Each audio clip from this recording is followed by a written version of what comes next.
buenas noches a todos. Bienvenidos a esta 17ª entrega de Lágrimas en la lluvia, el programa que aspira a marcar la diferencia en complicidad con un público diferente. Una de las actitudes más repetidas y lastimosas de los españoles es la condena de su propia historia. En cualquier debate o controversia en el que se analicen hechos de nuestro pasado, nunca falta la voz irredenta que los despacha como acontecimientos de los que conviene avergonzarse. La historia de España en el imaginario colectivo ha quedado fijada como una sucesión de calamidades, regada de estereotipos y tópicos de acuñación generalmente extranjera, que sin embargo los españoles hemos hecho propios. A este cúmulo de tópicos y estereotipos, la leyenda negra, dedicamos hoy nuestro espacio. Julián Juderías, el primer estudioso sistemático de la propaganda negativa que circula sobre la historia de España, definió la leyenda negra como el ambiente creado por los fantásticos relatos que acerca de nuestra patria han visto la luz pública en casi todos los países. Las descripciones grotescas que se han hecho siempre del carácter de los españoles como individuos y como colectividad. La negación, o por lo menos la ignorancia sistemática de cuanto nos es favorable y honroso en las diversas manifestaciones de la cultura y del arte. Las acusaciones que en todo tiempo se han lanzado contra España fundadas en hechos exagerados, mal interpretados o falsos en su totalidad. Y finalmente la afirmación contenida en libros en apariencia respetables y verídicos y muchas veces reproducida, comentada y ampliada en la prensa extranjera de que nuestra patria constituye desde el punto de vista de la tolerancia, de la cultura y del progreso político una excepción lamentable dentro del concierto de las naciones europeas. En una palabra, entendemos por leyenda negra la leyenda de la España inquisitorial, ignorante, fanática, cerril, incapaz de figurar entre los pueblos cultos, lo mismo ahora que antes, dispuesta siempre a las represiones violentas. Una España enemiga del progreso y de las innovaciones. Esta leyenda negra empezó a difundirse en el siglo XVI, coincidiendo con el momento de máxima expansión española y con el estallido de la Reforma protestante. Y desde entonces no ha dejado de utilizarse en nuestra contra, especialmente en los momentos más críticos de nuestra vida nacional. Nació de la aversión y la envidia de quienes quisieron disputar el dominio español utilizando la difamación como arma de propaganda y cebándose en determinados personajes como los Reyes Católicos o Felipe II o en ciertas instituciones como la Inquisición. Pero la difamación del poderoso es achaque corriente entre quienes padecen su poder y pretenden hacerlo culpable de sus desgracias. En la antigüedad también se difamó a Roma, y en nuestro tiempo la difamación de los Estados Unidos de América es moneda de curso corriente. Lo más chocante es que una vez que España perdió su predominio, tales ataques, lejos de remitir, siguieron engordando hasta convertir nuestra historia en un compendio de iniquidades, intolerancias y oscurantismos. Y este gran árbol del odio antiespañol que la Ilustración hizo propio y revitalizó ha sido aceptado indiscriminadamente tanto entre los estratos populares como entre las élites intelectuales que ni siquiera son capaces de explicar nuestro pasado situándolo en el contexto histórico preciso. Tanta inquina sostenida y acrecentada a lo largo de los años no puede deberse a meras razones de rivalidad entre naciones. Tiene que haber algo más. Y si analizamos a fondo los estereotipos de la leyenda negra, no tardamos en descubrir que en realidad no es sino la máscara bajo la que se oculta un odio a la religión mayoritaria que los españoles hemos profesado desde que nos reconocemos como tales y aún mucho antes. La religión que hemos defendido briosamente, primero frente a las invasiones musulmanas y después frente a la expansión del protestantismo. La religión que llevamos al Nuevo Mundo y a la que fuimos fieles cuando en otros países se adoptaba como pauta intelectual un desdeñoso escepticismo. La leyenda negra, en esencia, no es más que propaganda anticatólica.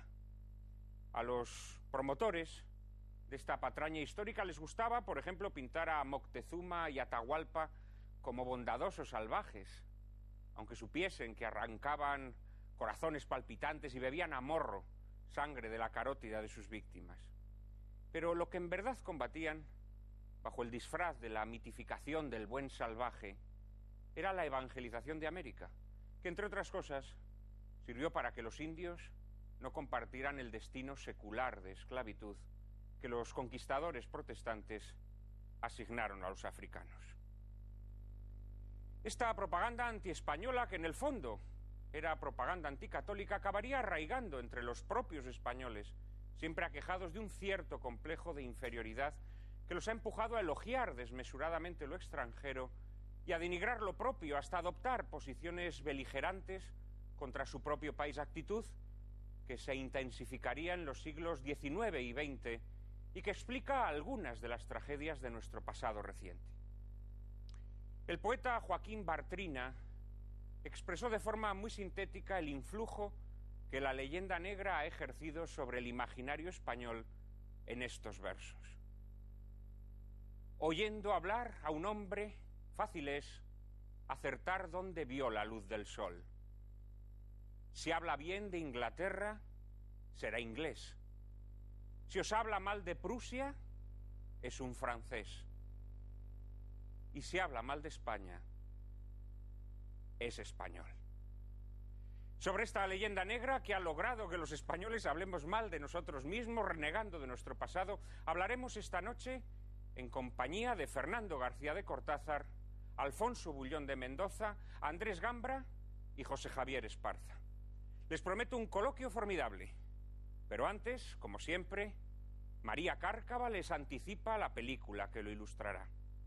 Muy buenas noches, Juan Manuel, y muy buenas noches a todos ustedes. Esta noche les proponemos que vean junto a nosotros una película perfecta para abordar el tema que nos convoca, Aguirre, la cólera de Dios. Es un film germano que data de 1972. De la dirección y del guión de la cinta se encarga Werner Herzog, uno de los fundadores junto a Fassbinder del llamado nuevo cine alemán. De Herzog podemos destacar su estilo personalísimo, en el que se entremezclan magistralmente ficción y realidad, con tratamientos muy cercanos al documental, así como su predilección por los antihéroes, personajes arrolladores y generalmente atormentados cuyas empresas están desde su origen viciadas o destinadas al fracaso. A Herzog debemos, entre otros títulos, Fitzcarraldo, Cobra Verde, Corazón de Cristal, El enigma de Gaspar Hauser o Nosferatu, Vampiro de la noche. Dentro del universo íntimo de Herzog, la música siempre ha sido concebida como un equivalente en importancia al papel protagonista, y eso se hace evidente en Aguirre, la cólera de Dios. Los encargados de la banda sonora de este film son los alemanes Popol Vuh, un grupo de rock pionero en el uso de instrumentos electrónicos con el que el director llegó a trabajar en 6 ocasiones. A Herzog le gusta rodar en condiciones extremas. En el caso de Aguirre lo hizo en plena selva del Perú, con escenas imposibles en las que su equipo técnico y artístico se jugaba literalmente la vida. No podemos dejar de referirnos al protagonista de Aguirre, actor fetiche de Herzog, con quien llegó a trabajar en media docena de producciones. Nos referimos a Klaus Kinski, que interpreta aquí al conquistador español Lope de Aguirre en su particular búsqueda del dorado. Según palabras del propio actor, fue él mismo quien le propuso a Herzog que Lope de Aguirre debía aparecer como un loco tullido, con joroba, con el brazo derecho demasiado largo, el izquierdo demasiado corto y la pierna izquierda más larga que la derecha, para así tener que arrastrarla. Ese Aguirre era en definitiva una creación de Klaus Kinski, ególatra y redento, cuyo carácter enfrentado al nada temperado de Herzog hizo correr como la pólvora rumores sobre sus innumerables desencuentros que duraron toda la vida. Kinski contó muchos detalles jugosos sobre el rodaje de esta película. Viajamos amontonados en trenes vetustos, camiones achacosos y autobuses como jaulas. Comíamos y dormíamos al aire libre como cerdos. A veces nos metíamos en barracas de hojalata y otras en cámaras de tortura. Llegamos a olvidarnos de lo que era dormir. Apenas podíamos respirar, ni lavabos ni posibilidades de lavarse. Y todo esto, evidentemente, con un único fin por parte del director: hacer que sus actores viviesen exactamente como consideraba que lo habían hecho los personajes históricos a los que encarnan. Este clima de pesadilla asfixiante en los límites de la resistencia humana es lo que confiere a la película de Herzog su particular tono opresivo, a la vez onírico y de un naturalismo aterrador, consecuencias inolvidables, como la que sirve de colofón a la película, una de las metáforas más aterradoras y la locura megalómana que uno pueda imaginarse. Lope de Aguirre, el personaje que sirvió de inspiración a Herzog, fue un hidalgo vasco de Oñate que viajó al Perú después de que Pizarro volviera a España con la noticia de fabulosos tesoros. Después de ser arrestado y azotado públicamente por infringir las leyes de protección de los indios, Aguirre participó en una expedición para la conquista de la legendaria región de El Dorado, comandada por Pedro de Ursúa, a través del río Marañón. Aguirre, tal vez un loco criminal, acabaría haciéndose con el mando de la expedición y declarándose en guerra contra el Imperio Español, mientras a su paso sembraba el terror entre las poblaciones indias. Se cuenta que llegó a matar a más de 70 miembros de la expedición antes de que finalmente fuera ejecutado, descuartizado y su cadáver echado a los vientos. No es de extrañar que Herzog, que siempre se ha mostrado atraído por los personajes visionarios y en el filo de la verosimilitud, reparase en la figura de Aguirre. Tampoco que Kinski, uno de los malditos más rocambolescos y genialoides de la historia del cine, se encaprichara del personaje utilizándolo como desaguadero de sus obsesiones y manías personales. La extrema dureza en que se desenvolvió el rodaje de Aguirre, La cólera de Dios, sirve a Werner Herzog para plantear uno de sus habituales ejercicios de indagación en los límites de la resistencia humana y para abogar por un cine que alterne el documental con la ficción. Los espectadores de Lágrimas en la lluvia tienen ahora la oportunidad de sumergirse en la doble aventura que Herzog nos propone. Por un lado, una singladura extenuante por los finisterres del mundo conocido. Por otro, una inmersión abismal y alucinógena en los infiernos de la mente. Abróchense los cinturones antes de partir y que ustedes disfruten del viaje.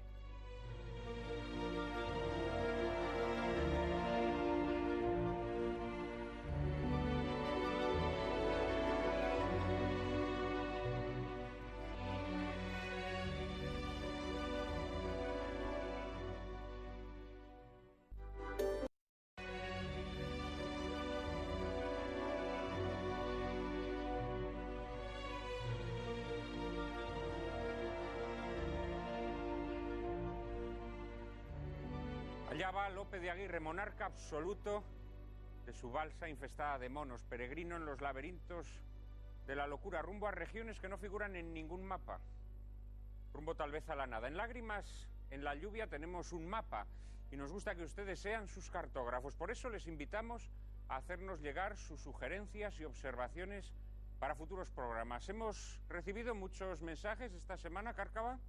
Récord absoluto de mensajes, Juan Manuel, una ya no da abasto. Cruzamos el charco en un programa como el de hoy porque Jorge de Jesús Benítez, desde Jalapa, México, se ha interesado muchísimo por el programa que dedicamos al Apocalipsis de San Juan.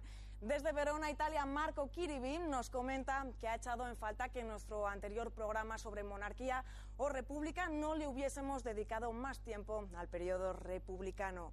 Muchos son los amigos que nos ruegan que no dejemos de emitir películas en blanco y negro. Amigos como José María Rueda, José Zurrón Prieto, Nuria Ligia Valladares, María Dolores Sabadell desde Barcelona, o como Jaime Rosal del Castillo, que resume el sentir de casi un centenar de correos en una muy buena pregunta. ¿Se imaginan Ciudadano Kane en color? Vamos con las propuestas temáticas. Ernesto de la Fuente nos sugiere hablar del aborto emitiendo la película Bella. José Luis Pérez López, desde Santander, desearía que hablásemos sobre las tradiciones religiosas y culturales a tenor de la película El violinista en el tejado de Norman Jewison. Teresa Esteve 10 quiere más Neville, Juan Manuel, y nos pide que proyectemos una deliciosa comedia de este gran maestro de nuestro cine, La vida en un hilo. Y Forrest Gump es la propuesta de Javier Laín para abordar el tema de la subversión cultural. Como siempre, recuerden que no nos tienen que dar las gracias porque somos nosotros quienes les tenemos que dar las gracias a ustedes por seguirnos fielmente cada viernes. Ya saben que pueden enviarnos sus opiniones y sugerencias a la siguiente dirección de correo electrónico: lágrimas@intereconomia.tv. Repetimos, lágrimas@intereconomia.tv. Bueno, pues ahí en esa dirección pueden seguir haciéndonos llegar todas las sugerencias que desean. Nosotros siempre tomamos nota. Ya saben que tengo un cuaderno con pastas de hule, como cierto expresidente español, donde yo voy anotando todas sus recomendaciones. Siempre las tenemos en cuenta y muy especialmente esta semana. Les agradecemos muy especialmente el seguimiento que hicieron del programa dedicado a la monarquía y a la república y a la película de Edgar Neville, Mi calle, que a pesar de ser en blanco y negro y ser una película española, tuvo una audiencia espectacular. Se lo agradecemos de corazón, desde Lágrimas en la lluvia, y gracias precisamente a su seguimiento del programa, levantamos el veto a las películas de blanco y negro. Además, uno de nuestros espectadores, con esa propuesta de imaginarnos Ciudadano Kane en color, me ha dado una muy buena idea para la semana que viene, como luego les anunciaré al acabar el programa. Apuntamos también los asuntos que nos sugieren: la subversión de las tradiciones, el aborto, en fin, todos los temas que nos han propuesto. Estén atentos, al igual que a las películas que nos sugieren, películas como El violinista en el tejado, películas como La vida en un hilo de Edgar Neville. Trataremos de incorporarlas en sucesivos programas de Lágrimas en la lluvia. En este de hoy vamos a hablar, como les anticipábamos antes y como a la vista de la película de Werner Herzog ustedes se habrán imaginado, de la leyenda negra que persigue a España y a los españoles a través de los sucesivos crepúsculos de la historia. Para hablar sobre leyenda negra contamos hoy con 4 invitados de excepción que dominan sobradamente el asunto. En primer lugar, un asiduo ya de nuestro programa, don Fernando García de Cortázar, catedrático de Historia Contemporánea de la Universidad de Deusto, director de las fundaciones Vocento y 2 de Mayo, autor de más de 50 libros en los que ha conjugado sensibilidad literaria, rigor científico y dotes de divulgador. Entre sus obras de mayor éxito se cuentan Breve Historia de España desde el arte, con la que obtuvo el Premio Nacional de Historia, Los mitos de la historia de España o Los perdedores de la historia de España. Sus más recientes títulos son Leer España y Las fotos que hicieron historia. Muy buenas noches, Fernando. Muy buenas noches. Gracias por acompañarnos. Estoy encantado aquí una vez más. También está con nosotros un invitado que repite, Alfonso Bullón de Mendoza, catedrático de Historia Contemporánea de la Universidad CEU San Pablo y director del Instituto CEU de Estudios Históricos.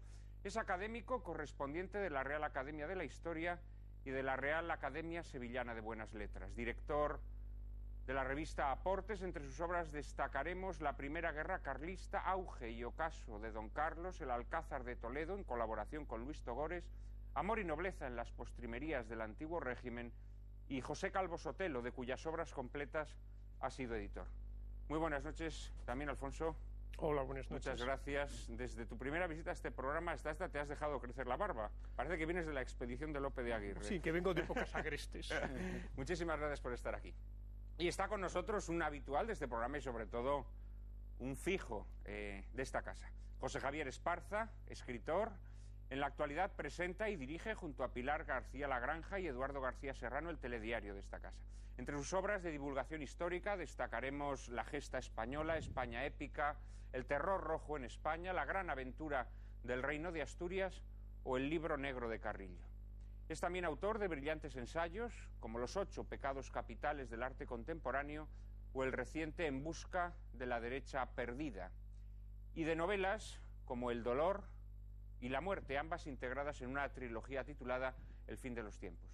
Muchas gracias, José Javier, especialmente a ti, que has tenido que venir corriendo del telediario y sumarte a nuestro programa. Muchas gracias, Juan Manuel. Buenas noches. Y ya por último, cerramos este cuarteto de ases con un neófito en Lágrimas en la lluvia. Aunque, curiosamente, hemos tenido aquí a su hermano en el programa que dedicamos al Islam.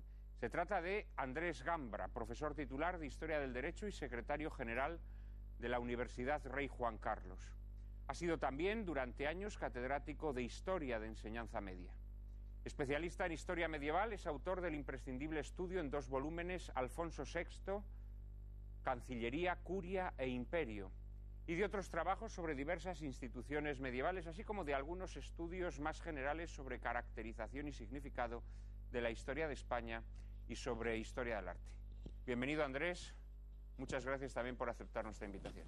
Muchas gracias, encantado de estar con vosotros. Bueno, y yo creo que se hace necesaria al menos una primera ronda sobre esta película que acabamos de ver, ¿no? Que es un retrato delirante, casi clínico, sobre uno de los personajes más oscuros de la conquista de América, pero también, curiosamente, más glosados por la literatura y el cine, como es Lope de Aguirre. Fernando, ¿qué te ha parecido la película? Pues la película me ha gustado mucho porque ha transmitido ese aire de violencia, de soledad, que es el lado oscuro de la conquista, el lado, diríamos, más negro de la conquista, que es lo que ha suscitado también pues esa gran literatura o esa cinematografía. Bueno, para el lector más moderno, pues puede acercarse a Conrad, ¿no?, con El corazón de las tinieblas, que hay escenas de esta película que a mí me recuerdan esta obra. Mira, como curiosidad te diré que Coppola, que como sabes adaptó El corazón de las tinieblas en Apocalypse Now, una adaptación muy sui generis, reconoció que su principal inspiración para esta película fue Apocalypse Now, que a su vez es una adaptación del corazón de las tinieblas. Sí, es que a mí me ha recordado muchísimas veces, diríamos, a la gran novela de Conrad. Luego, al mismo tiempo, yo destacaría como una serie de aspectos que también están muy relacionados con la conquista y están muy relacionados con el gran dominio de España en América. Es cuando se dice que buena parte de la labor de los conquistadores estaba inspirada en aquel dicho, en aquel adagio: Dios está en los cielos, el rey está muy lejos, aquí el que manda soy yo. Y en este caso el que mandaba era un loco violento, un loco visionario, un loco que tenía una idea muy especial del honor, y que en esta película aparece algo, aunque esta película, bueno, pues una versión como debe ser, bueno, versión a veces pues muy libre de la vida de Lope de Aguirre. Yo también destacaría un aspecto que entra un poco en el debate español y en el debate de las autonomías. Pedro Ursúa es navarro, es de un enclave precioso de Navarra, del Baztán. En cambio, Lope de Aguirre es guipuzcoano.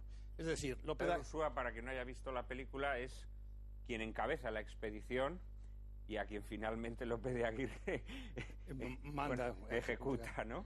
Sí, bueno, entonces Pedro Ursúa es navarro, y los navarros, después de la anexión por la corona de Castilla del Reino de Navarra, pues ya son castellanos, y esto se ha producido pues 40 años antes de los acontecimientos que se narran en esta película. Y efectivamente los navarros son los que permanecen fieles a la corona. Ursúa es el representante de la corona de Castilla, que está muy a gusto de estar integrado en Castilla. Esto conviene recordarlo ahora que estamos ya en los preámbulos de la gran celebración del 5º centenario de la anexión de Navarra en la corona de Castilla, 1512. Es decir, sería un buen tema, pues para un Lágrimas en la lluvia. A mí sí me parece un tema estupendo, porque efectivamente los navarros van a contribuir a través de su vinculación a Castilla y de su entraña de Castilla, van a, digamos, a entregarse también a la gran construcción de Castilla, que es España. Entonces siempre se han sentido muy contentos, yo creo, en la historia de España y en la corona de Castilla. Y por el contrario, Lope de Aguirre es guipuzcoano, que son los que han conquistado Navarra, ¿no? Son los que han conquistado Navarra en las aventuras de 1512, y aquí aparece pues como el levantisco, el que se subleva. Y también a mí me llama la atención que en esta mitología en general del nacionalismo vasco, pues muchas veces se ha hecho de Aguirre, que es un loco, un verdadero héroe, un héroe indómito, indomable. Es decir, yo como bilbaíno me cuesta aceptar pues que yo pertenezco al mismo género de personas o de clase que este señor. Es llamativo eso, porque tristemente el nacionalismo vasco pondera personas pues muchas veces enloquecidas, fieras, violentas, en su deseo de afirmar la independencia.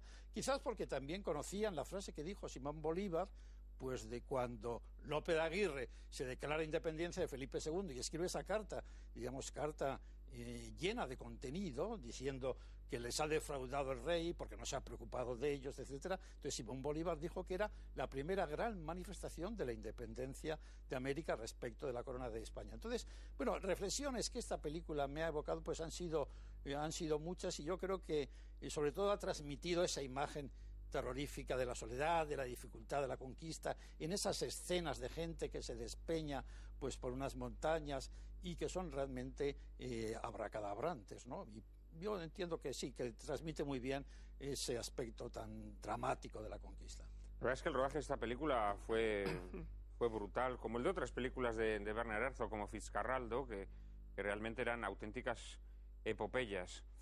Andrés, ¿qué te ha suscitado, qué pensamientos te ha suscitado? A mí me ha parecido también una película extraordinaria. Tiene el director esa capacidad de introducirnos en un mundo misterioso, claustrofóbico, aterrador, de una gran belleza, que nos da idea del enorme desafío con el que tuvieron que enfrentarse aquellos hombres, ¿no? He hecho en falta tal vez en esta película una mayor dimensión del ejército que circulaba en él, ¿no? Hay que recordar, porque está documentado, que era una unidad o un conjunto en realidad de aventureros, una especie de expedición escoba que había organizado el virrey del Perú para ir a descubrir El Dorado, pero con la intención también de quitarse de en medio a una serie de aventureros y de aspirantes a conquistadores que se habían quedado sin trabajo, que no habían conseguido alcanzar los fines que se proponía. Pero ese ejército contó con cerca de 900 hombres, ¿no? Es decir, que fue una empresa de gran envergadura, varios bergantines, numerosas caballería, etcétera. Y al final, claro, aquí lo que vemos circulando por el Amazonas pues es un grupo de 4 mataos sobre una especie de esquife muy modesto, lo cual de alguna manera desfigura, yo creo, lo que fue la realidad de aquella empresa e inclusive las dimensiones de las ambiciones de su protagonista, de Lope de Aguirre, que tuvo muchas pretensiones, entre otras las de conquistar Panamá e incluso de apoderarse del propio Perú, ¿no? Que terminaría fracasando porque finalmente pues su proyecto era un proyecto absolutamente quimérico, se dejó arrastrar por su carácter, que era un carácter del que han quedado descripciones bastante detalladas y que pone de relieve que se trataba de un personaje verdaderamente paranoico, como dicen quienes hablan de él, amigo y compañero de todos los malos, y en cambio, verdad, enemigo de quienes de alguna manera mostraban un mínimo de virtud. Pero era una empresa de mayor envergadura, de mayor alcance, que aquí queda un poco, pues, de alguna manera, yo entiendo que desdibujada.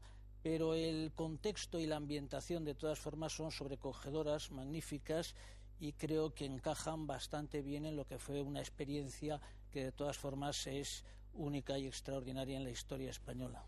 Sospecho que el hecho de que la expedición tenga pocos efectivos en la película es más que nada por falta de presupuesto, ¿no? Motivos presupuestarios. Por falta de presupuesto, aunque también hay que decir, en honor de Herzog, que fue una expedición que poco a poco el propio Lope de Aguirre iba diezmando, ¿no?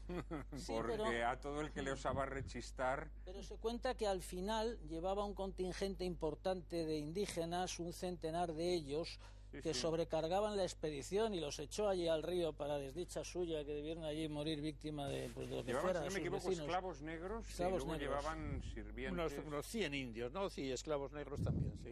O sea, Que a veces bueno, los que aquí negros... están todos representados, hay que decirlo, porque Claro, aparece un negro, aparece algunos indios... Que dicen que utilizaban a los negros para asustar, ¿no? A los indios, ¿no? Esto es Pues El aparece negro es la un poco película, ¿no? pintoresco porque es más bien un negro café con leche que asustaba poco. Es un negro dudoso, es un negro dudoso. Da poca idea de la cosa, sí. Pues Javier, tú a Lope de Aguirre en tu libro La gesta española, creo que es, ¿no? Entre un largo elenco de conquistadores, pues le dedicas una breve, casi una nota a pie de página, ¿no? Claro, corremos el riesgo cuando vemos estas películas de pensar que todos los conquistadores eran como Lope de Aguirre, ¿no?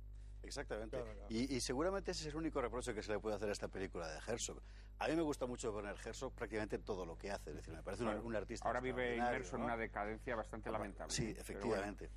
Esta es una película del año 72, en una época en la que Herzog está muy interesado, por otra parte, en cuestiones psiquiátricas y antipsiquiátricas. Se fija deliberadamente en un demente. Pero Lope de Aguirre era un demente peligroso. En modo alguno trató de hacer una película sobre la conquista española de América, sino una película sobre un demente, que esta es la cuestión. Y en ese sentido creo que desde el punto de vista de la leyenda negra es muy útil para entender cómo nos vemos y cómo nos ven Pero el caso concreto de Lope de Aguirre es una ilustración, digamos, marginal. Me parece, sin embargo, completamente delictivo que los españoles, a la hora de celebrar el 5º centenario del descubrimiento de América, escogiéramos precisamente a Lope de Aguirre para ese espanto de película que hizo Saura que se llama El Dorado, ¿verdad? Que es mucho más larga y mucho peor, aunque tuvo mucho más presupuesto que esta de Herzog. Desde el punto de vista cinematográfico, yo de esta película rescataría prácticamente todo. Incluso detalles como eso de llevar el barco a hombros por encima de las lomas, que efectivamente se hizo allí, ¿no? Desde el punto de vista histórico tiene el valor que tiene, es decir, un alemán de los años 70 hablando de este asunto, ya sabemos lo que es la cuestión, ¿no?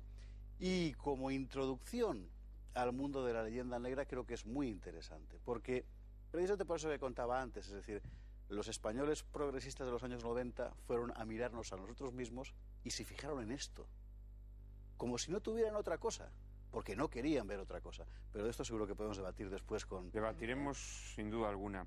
No, la película evidentemente tergiversa la historia, incluso hace cosas curiosas. El dominico que sale en la película, que era Dominico. Henao, ¿no? Carvajal, el que va el que llevando escribe, el diario. el que escribe. Es un personaje histórico y participó en otras expediciones españolas, no en la de Lope de Aguirre, y escribió sobre sus expediciones y las pasó canutas. Lo que pasa es que él lo traslada aquí. Quiero decir que de alguna manera él hace un mejunje de motivos bueno, para llevar la historia, como tú muy bien lo has dicho, pues a donde a él le apetece, que no es tanto la conquista española como una zambullida en la demencia, en la locura, en la esquizofrenia.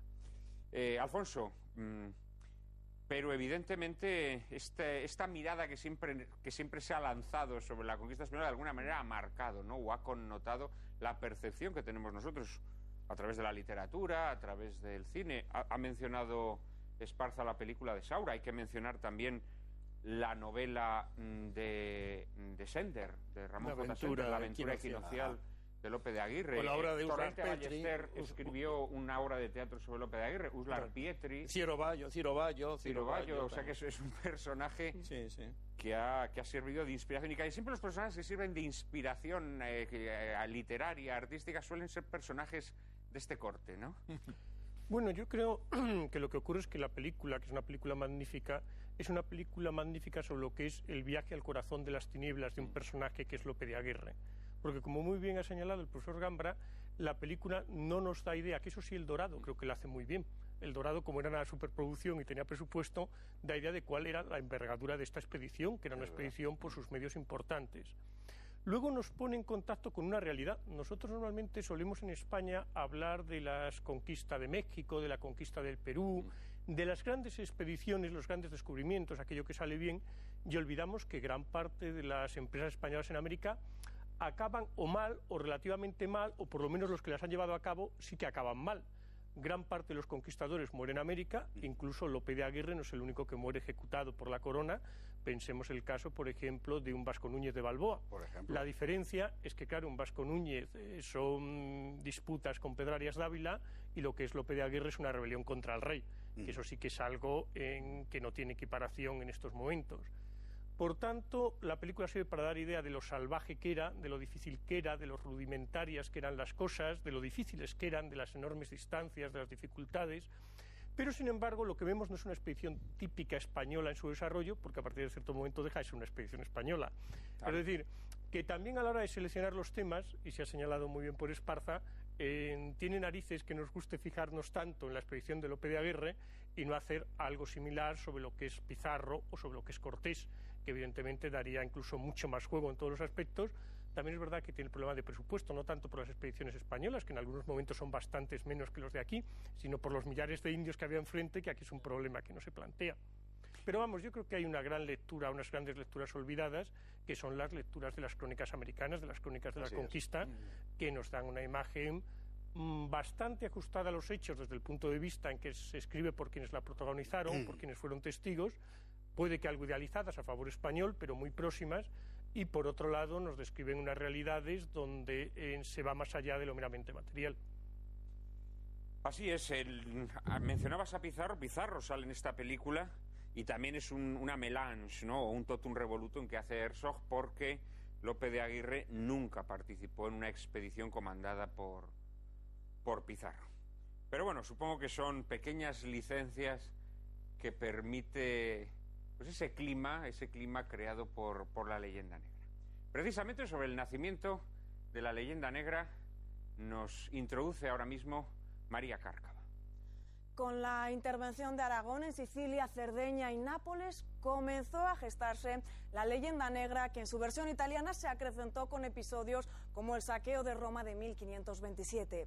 También Francia, con sus ambiciones imperiales frustradas, contribuyó a la formación de la leyenda negra. Por otro lado, las guerras de Carlos V contra los príncipes protestantes alemanes sumaron nuevas fuerzas a la causa del odio antiespañol. Pero la mayor difusión de la leyenda negra comenzó durante los conflictos de holandeses e ingleses contra España en las décadas posteriores a 1560. En este momento histórico, España e Inglaterra se disputaban la hegemonía de los mares. Los holandeses se rebelaron contra la forma de gobernar de Felipe II e Inglaterra, temerosa del poderío español, estimuló a estos rebeldes y contribuyó a divulgar la propaganda de Guillermo de Orange y sus conspiradores. La matanza de San Bartolomé, un luctuoso episodio de las guerras de religión en Francia, se convirtió en símbolo de la perfidia y crueldad españolas, a pesar de que Felipe II no tuvo responsabilidad alguna en la masacre. El duque de Alba fue caracterizado como un cruel asesino manejado por el Papa, cuyas empresas militares fueron sistemáticamente asociadas al catolicismo. Pero los objetivos predilectos de la leyenda negra fueron la Inquisición española y la conquista de América. Los métodos y el poder de la Inquisición fueron injustamente tratados, y a ello contribuyó la obra del dominico Bartolomé de las Casas, en especial su brevísima relación de la destrucción de las Indias. Pronto las exageraciones de las Casas se convirtieron en el mejor instrumento de la propaganda antiespañola, que desde entonces no hizo sino crecer y crecer en alas de la imprenta. Bien, este momento que nos acaba de describir María Cárcava, ese arco que va pues desde mediados, finales del siglo XV hasta comienzos del siglo XVII, ese periodo de la historia europea en el que España ostenta una posición de supremacía, es el momento en el que se establece, digámoslo así, se establecen los grandes temas de la leyenda negra. Primero, naturalmente, la crueldad, la brutalidad de la dominación española en aquellos terrenos o en aquellos territorios sobre los que era soberana, el maltrato, las vejaciones, los crímenes contra los indios y, por supuesto, todo lo que tiene que ver con la Inquisición, con la expulsión de los judíos, etcétera, etcétera. Son vectores diversos que poco a poco se van aglutinando hasta formar una masa, ¿no? Una masa común. No sé vosotros dónde pensáis, si tuvierais que centrar el punto neurálgico de este nacimiento de la leyenda negra, ¿dónde lo situaríais? Flandes, 1560, 1570, ¿no? Es el lugar y es el momento. Fernando, ¿coincidirías con esa visión? Yo lo llevaría casi hasta el siglo XIII. Yo creo que habría que recordar... ¿Anticiparías un poco? Sí, habría que recordar que los primeros españoles que son conocidos por los europeos, incluso son llamados españoles, son los miembros de la burguesía mercantil catalana, los miembros de la Corona de Aragón, que dominan o van a dominar el sur de Italia. Recordemos las vísperas sicilianas. Y es entonces cuando la imagen del español, retratada a través de los catalanes, de la burguesía catalana, de los miembros de la Corona de Aragón, empieza a ser descrita como hombres vanidosos, perezosos, altaneros, y eso yo creo que interviene mucho en la visión que tienen los europeos y que tienen los italianos, que son los primeros que sufren a los dominadores de la Corona de Aragón.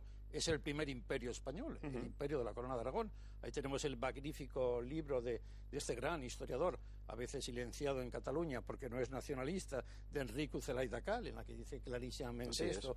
Y entonces, claro, si nosotros analizamos la figura de Borja, de Alejandro VI, bueno, que es un papa nada ejemplar, pero como él hay muchísimos papas que no son nada ejemplares. Bueno, nada ejemplar en su vida personal, ¿no? Pero luego gran mecenas. El impulsor del Tratado de Tordesillas. Sí, ya, efectivamente. Entonces, la imagen que tiene Talmana probablemente es producida ya por esa imagen que daban los españoles. Entonces, y junto a eso habría que recordar bueno, pues que, claro, en un país donde ha habido judíos, ha habido, diríamos, árabes, toda esa imagen del cristianismo teñida de judío y de árabe y de moro, diríamos, y de musulmán, yo creo que está muy presente ya en la Italia de ese momento y en la visión que tienen, como digo, los italianos del Papa. Julio II no creo que sea más edificante que Alejandro VI. Julio II es el que pudo escandalizar a Lutero a raíz de la Roma de Julio II, o León X, es cuando Lutero dice no, en Roma no puede ser un poco la cabeza del cristianismo, sino Roma es una institución corrupta. Y es porque gente como pues eso, el cardenal de la Rovere, etcétera, etcétera, en el caso de Borgia, pues están atacando también al dominio de los españoles en Italia. Pero es una cuestión de método, Fernando, es decir, eso es verdad. Y lo vemos en la literatura, lo vemos en Boccaccio. Y el Códice Calistino pone a los vascos, no te quiero ni contar, por el camino de Santiago. No, pero quiero decirte que eso habría que recordar ahora, cuando se centra sobre todo en la opresora Castilla, etcétera. Bueno, bien, sí, o sea que va. Yo sé que iba con puñalada adherida. Por supuesto, ya sabes que y me parece muy bien.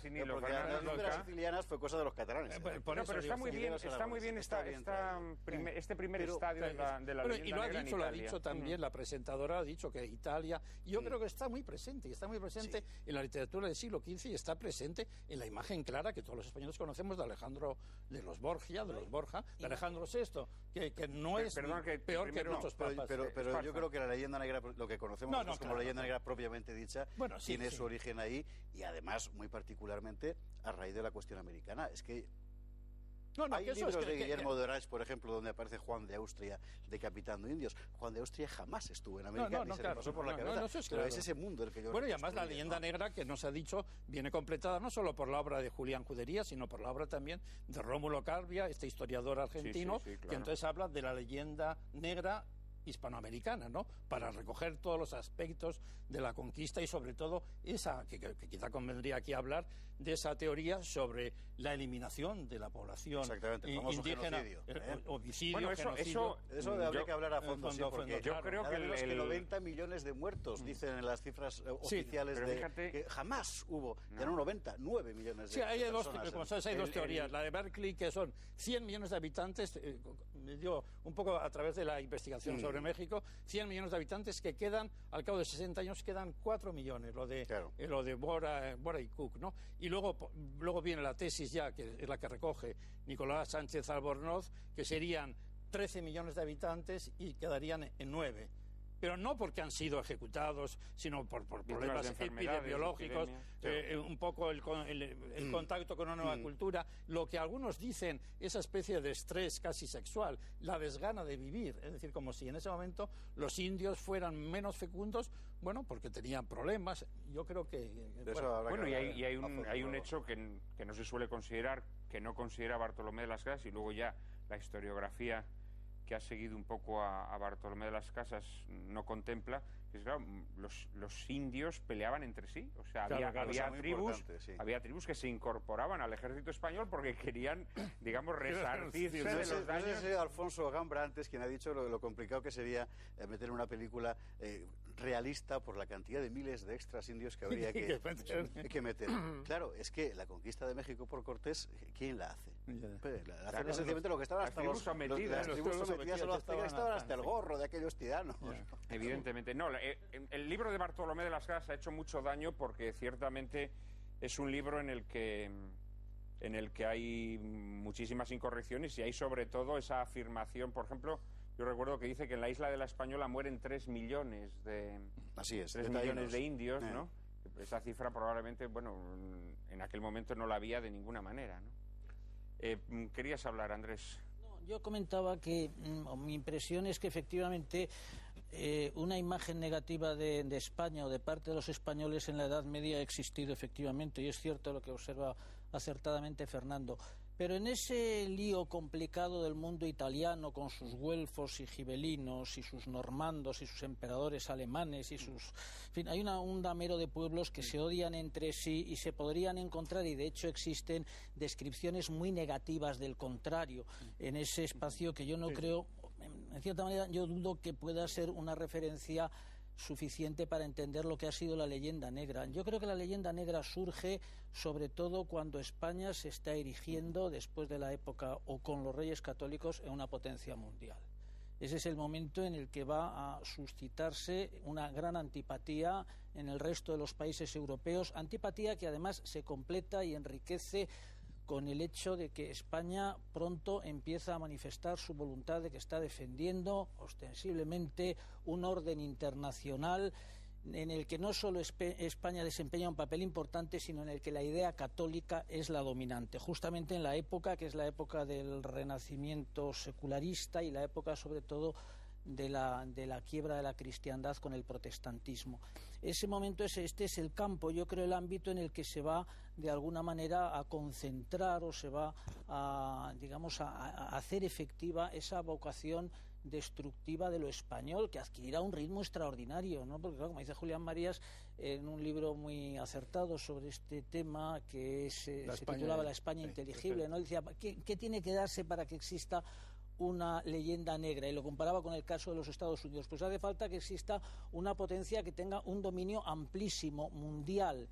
Hace falta que esa potencia sea envidiada, es decir, hace falta que existan un celo, un recelo en contra de ella, un deseo de emulación, un deseo de destruir a aquel que tiene unas características que se envidian, que se desean rechazar o destruir, ¿no? Hay un sentimiento de frustración que va a animar esa crítica sistemática. Y decía Marías también, y hace falta una organización, un planteamiento sistemático tendente a desacreditar a ese país, que es lo que se va a dar en el caso de la leyenda negra española, con unas dimensiones portentosas, ¿no? Porque efectivamente todos estos historiadores que se han citado, Powell, por ejemplo, en su libro famoso titulado Árbol del Odio, ¿no?, describe la variedad y diversidad y las múltiples procedencias, Italia especialmente, de este lenguaje antiespañol que calaría profundamente en muchos ámbitos y lugares.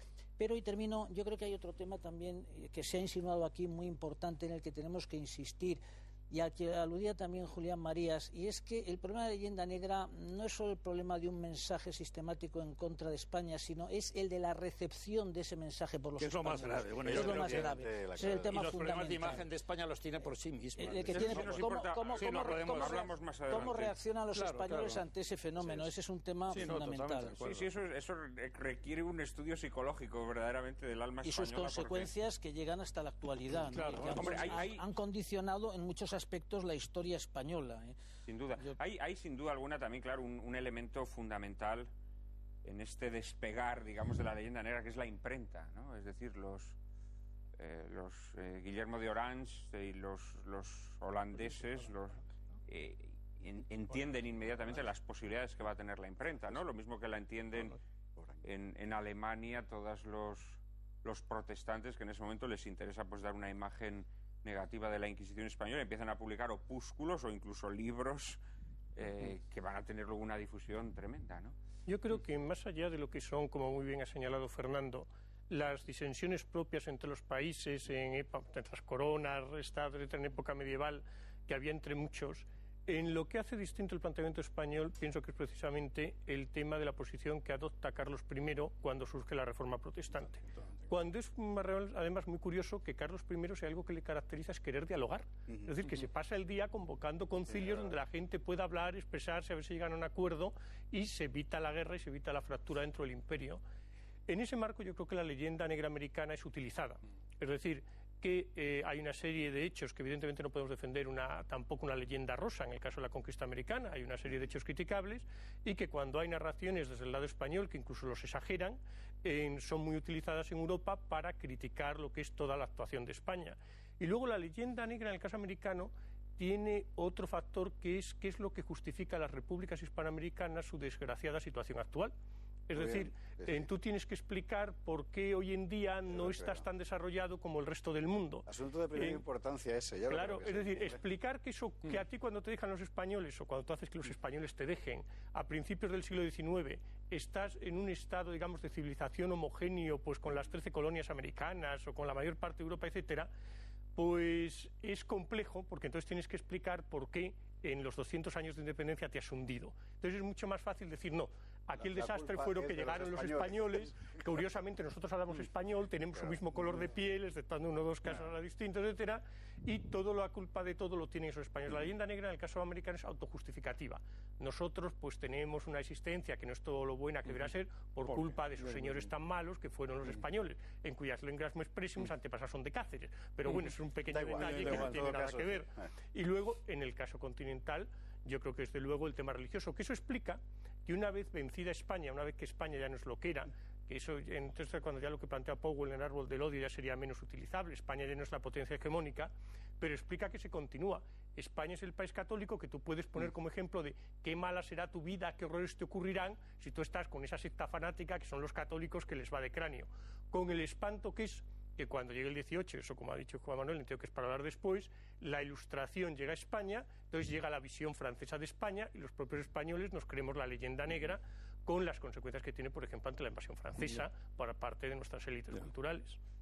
Yo quiero destacar una cosa a propósito, por si se nos escapa, a propósito de la figura tan tremenda del poco obispo de Chiapas, de Bartolomé de las Casas. Digo poco obispo porque una obligación del obispo es residir en... Sí, nunca estuvo allí, nunca estuvo, Chiapas, estuvo 7 meses, creo, sumando todos los tiempos, pues suman 7 meses. Entonces, es una cosa que es muy importante recordar a los televidentes, es que la obra de Bartolomé de las Casas se edita sin ningún problema en España en 1552. Sí, o sea, no hay ningún problema ni de censura ni nada. En cambio, el que debatía con él, Ginés de Sepúlveda, se edita en Roma. O sea, un poco lo que queremos decir. Es decir, que somos a veces los propios españoles los que decimos, no, esto que se publique fuera porque nos afincamos en la idea. Estás dando por supuesto que la gente sabe de lo que hablamos. Sí, hablamos ante las denuncias... Lo saben porque tenemos una audiencia muy fiel y os vio hablar de ello en el programa sobre la hispanidad, pero recuérdalo. Ante las denuncias de gente como Bartolomé de las Casas, precisamente, bueno, primero Montesinos y tal, luego Bartolomé de las Casas, el emperador se plantea la moralidad de la conquista y convoca un debate en Valladolid entre otros, Bartolomé de las Casas y Ginés de Sepúlveda, para ver si tenía que pararla o no. Cosa insólita en la historia de todos los imperios. De todos pero los lo tiempos, otro, eso es decir, que los españoles no consigan, digamos, publicar lo que sería la historiografía oficial, es decir, la versión de Ginés de Sepúlveda. Bueno, y el caso parecido ocurre enseguida con otro historiador. Cuando Cabrera de Córdoba escribe la gran hagiografía de Felipe II, o sea, entonces la para en 1580 porque cuando ya tiene que hablar de las agitaciones aragonesas, de Lanuza y compañía, los Argensola le dicen, ojo, que los aragoneses y el fuero, etcétera, etcétera, y entonces no termina su edición, porque no quiere, diríamos, ni darles la razón, ni, por supuesto, diríamos, meterse con Felipe II, porque si les daba la razón, tenía que aceptar la versión aragonesista de las agitaciones de el primer bajío del problema económico. Y de Antonio Pérez, uno de los grandes también autores de la leyenda negra. Hay una cosa que llama mucho la atención cuando analizas lo que está ocurriendo en estos años, es decir, la conquista española de América no acarrea esclavitud para los indios, a diferencia de otras conquistas que hacen otras grandes potencias de la época o en épocas inmediatamente posteriores. Sin embargo, lo hemos visto en la película que acabamos de ver, ¿no? En donde a los indios le dicen que son esclavos, ¿no? ¿Tú te imaginas lo cual es falso? El impacto psicológico que debió de ser para un tipo del siglo XVI que llegue allí, venza, tome tierra después de haber pasado 1000 peligros, quiera coger esclavos, como hacía todo el mundo en aquel tiempo, y le digan, no puedes. ¿Cómo que no puedo? O sea, he ganado. O sea, todos tienen esclavos, los franceses, los ingleses, los turcos, ¿y yo por qué no puedo? Ah, no, porque eres castellano y eres cristiano y por tanto no puedes. ¿Pero por qué? Debe ser un impacto psicológico brutal. Tremendo debió ser también el repartimiento, que era una distribución que se hacía entre los conquistadores y personas que se trataba de seleccionar entre gente adecuada de los indígenas cuya propiedad era garantizada, pero con el fin de estructurarles en un tipo de comunidad distinta de las tribales primitivas y enseñarles la doctrina cristiana, a la vez que contribuían con su trabajo, con un sistema que, por otra parte, se ha demostrado que fue un sistema de explotación muy controlado, muy restringido y respetuoso del derecho de los indígenas, más leve, más suave y más benéfico que el régimen señorial existente en España. Mejor, porque había una voluntad de protección. Las leyes de India sucesivas, inspiradas, entre otras cosas, como se ha indicado así, efectivamente, por el padre de las Casas, que tuvo una recepción muy grande, inspiran unas leyes muy benignas en este sentido. ¿Qué sucedería o qué sucedió efectivamente? ¿Qué impacto causó entre esos conquistadores o colonizadores que tan gran esfuerzo han realizado cuando en un determinado momento, por orden del rey, quedaron suspendidas también las encomiendas, ¿verdad? Y se prohibieron radicalmente, ¿no? Lo cual efectivamente es cierto que dio lugar a una sublevación porque entendieron que aquello iba contra sus derechos y porque además allí sobre el terreno comprendieron que aquello iba a tener, en lo que a la organización se refiere de aquel mundo, unas consecuencias desastrosas, y el rey dio marcha atrás. Uno de los episodios que más ha contribuido a la consolidación de la leyenda negra es la expulsión de los judíos. Sin embargo, todas las grandes potencias europeas de la época, bueno, de épocas anteriores, porque realmente España fue la última gran potencia en expulsar a los judíos, lo habían hecho antes, y además lo habían hecho de forma mucho más rigurosa, mucho más severa que lo hacen los reyes católicos. Y una de las instituciones que más ha contribuido a la leyenda negra española ha sido la Inquisición. La Inquisición, institución que, bueno, con otras características, pero muy similares, existió en casi todas las grandes potencias europeas de la época. Sin embargo, cuando hay que hablar de castigos, de grandes autos de fe, etcétera, de mazmorras donde se dilacera y se desmembra a los pobrecitos que caen en sus redes, siempre se habla de la Inquisición española. Yo me pregunto cómo se ha logrado hacer este gran ejercicio de prestidigitación histórica, y os pido que lo respondáis a vosotros, pero va a ser después de la publicidad. Volvemos en un minuto.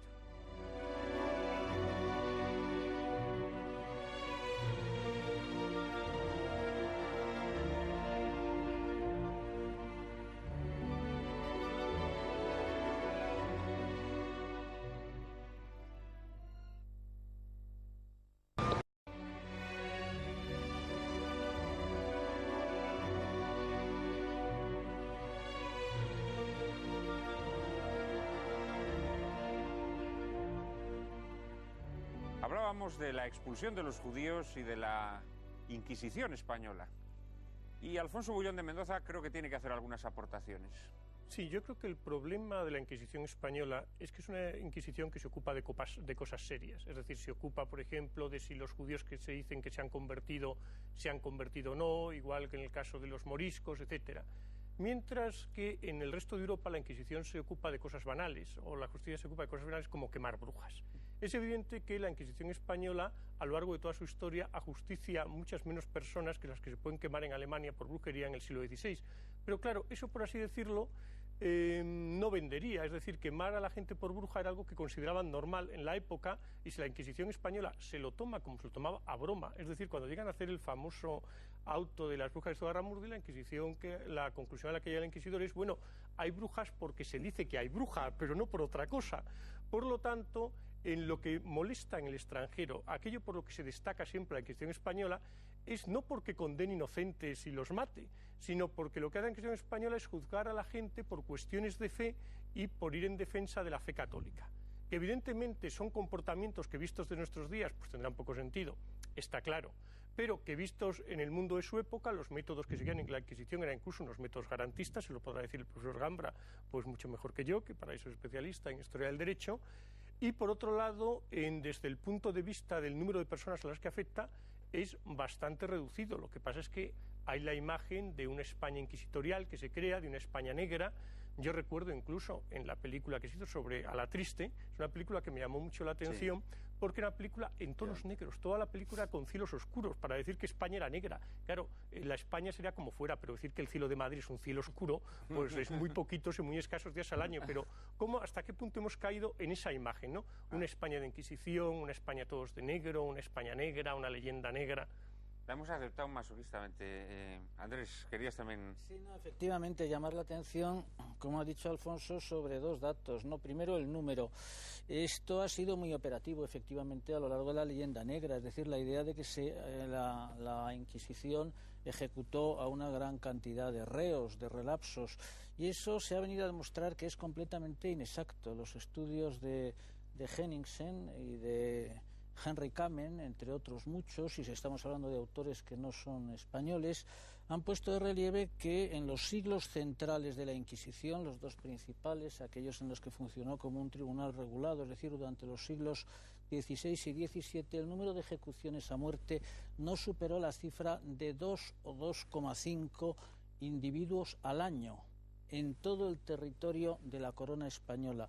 Y piénsese que en esta época, en cualquiera de los tribunales de adscripción territorial española, cualquiera de las chancillerías, como pueda ser la de Granada o la de Valladolid o la de la remota Quito, por delitos comunes se ejecutaba en cada una de ellas un número de personas siguiendo un sistema penal que era el común a toda la Europa de entonces, a un número mucho más elevado de personas que podría oscilar entre 10, 12, 14 o 15. Es decir, que se trata en su conjunto de una cifra extraordinariamente reducida y que choca enormemente, como has dicho, Alfonso, con las cifras que se manejan en los tiempos o en las actividades represivas, pues por ejemplo de Francisco I o de Enrique VIII de Inglaterra, o la que se utilizó con las brujas en Alemania o con los católicos irlandeses en el caso de ese territorio por parte de las autoridades británicas. Es decir, cifras extraordinariamente reducidas y utilizando, por otra parte, un procedimiento judicial rigurosísimo, enormemente garantista,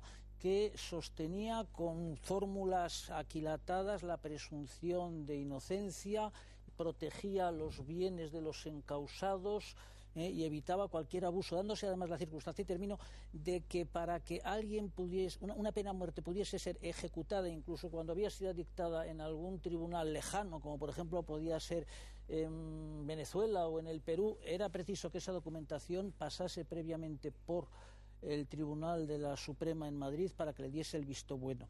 Desde ese punto de vista procesal y desde el campo de lo que sería también el cuidadoso y reducido empleo que se hizo de la tortura, hay quien ha dicho, y yo creo que tiene razón, que el Tribunal de la Inquisición marcó pautas tendentes a la corrección e incluso apuntaron hacia la finalización de unos métodos que eran mucho más duros y mucho más anárquicos en otras épocas y en otros países. Bueno, y antes has hablado bien de la corona española, efectivamente, porque en América la Inquisición, que estuvo implantada, pues también se destaca por haber desarrollado una actividad muy, muy distinta a la que nos solemos imaginar. Sí, pues existe la convicción, en fin, parte de la leyenda negra de que la Inquisición fue a América, la Inquisición española, a América a convertir por fuerza a los indios y si no quemarlos. Es exactamente al revés, es decir, hubo un caso, creo recordar, 1510, 1520, una cosa así, a 1530 sería más bien, el cacique Carlos, en la Nueva España, que un problema político-religioso le llevó efectivamente al martirio y a la muerte, y la conmoción fue tan grande que entonces es cuando intervino la Inquisición, con orden expresa de que no se podía perseguir a los indígenas porque no eran cristianos de nación, y lo que había que hacer con ellos era otra cosa, era evangelizarlos, ¿no? La Inquisición en América persiguió, vigiló clérigos que habían sido acusados de tal o cual cosa, supuestos conversos que cruzaban el mar, ese tipo de cosas, pero no jamás, nunca a los indígenas, y además expresamente lo dijo así la Inquisición, si no recuerdo mal, en Perú.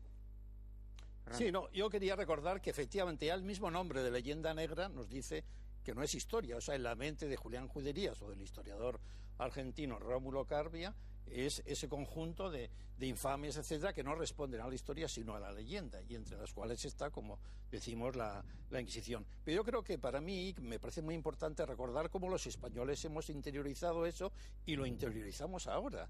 Es decir, podríamos traer aquí el arranque de un curso de verano, creo que fue en el Escorial, donde Henry Kamen pues espetó a los alumnos: mire, señores alumnos, ustedes son los únicos ya en Europa que se creen todas estas patrañas que ustedes me dicen, etcétera, etcétera. Él abordó eso, y entonces sería cuestión aquí también de recordar a los hispanistas lo bien que diríamos que han hecho a la historiografía española, que ya tiene un gran nivel, pero insistiendo en las versiones que aquí se han reflejado, pues del número de ejecutados por la Inquisición, reduciendo muchísimo, o todos los aspectos tan terroríficos de la leyenda negra, que ellos han sido los primeros hasta los años 60, 70, luego ya se han incorporado una serie de españoles, como no, en el caso de la leyenda negra, pues vendría a citar a Ricardo García Cárcel, o historiadores franceses como Joseph Pérez, o François Lopez, o Bartolomé Benassar, o Alfredo Alvar, o una serie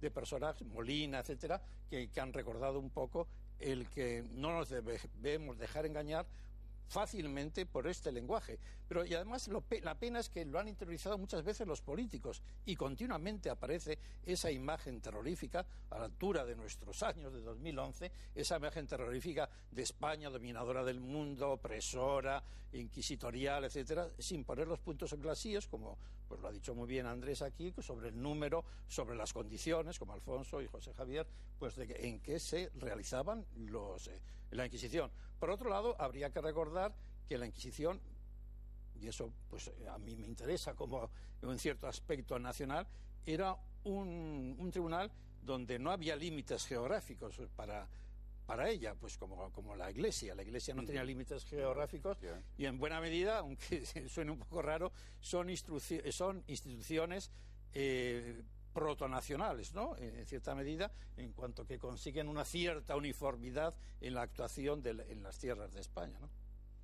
Pues todo esto de lo que estamos hablando ocurría cuando en los dominios españoles no se ponía el sol, pero el sol empezó a ponerse sobre los dominios españoles y la leyenda negra, lejos de agostarse, pues siguió muy lozana, y reverdeciendo constantemente.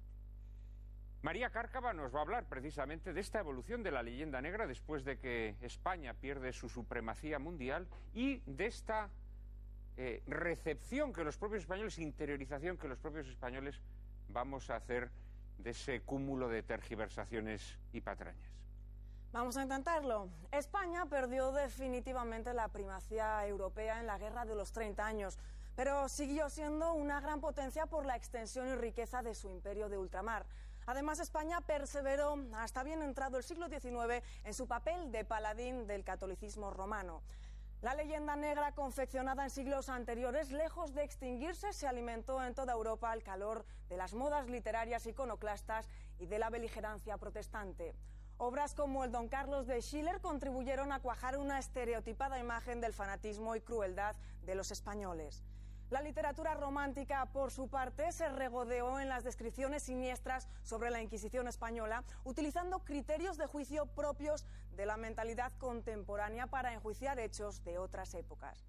Ya en plena Ilustración, el declive de España parecía ser el resultado de los errores cometidos en el pasado y en este contexto se acuñó la contraposición del cruel conquistador español y el inocente salvaje.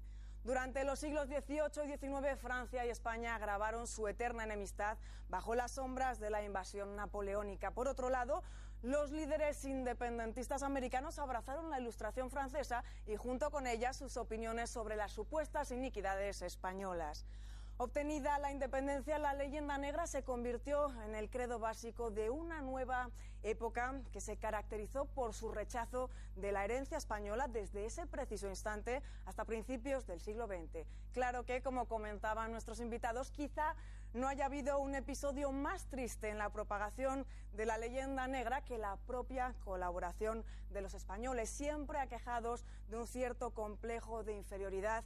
Y es que la verdad es que elogiar lo extranjero y denigrar lo propio ha sido siempre un rasgo muy español.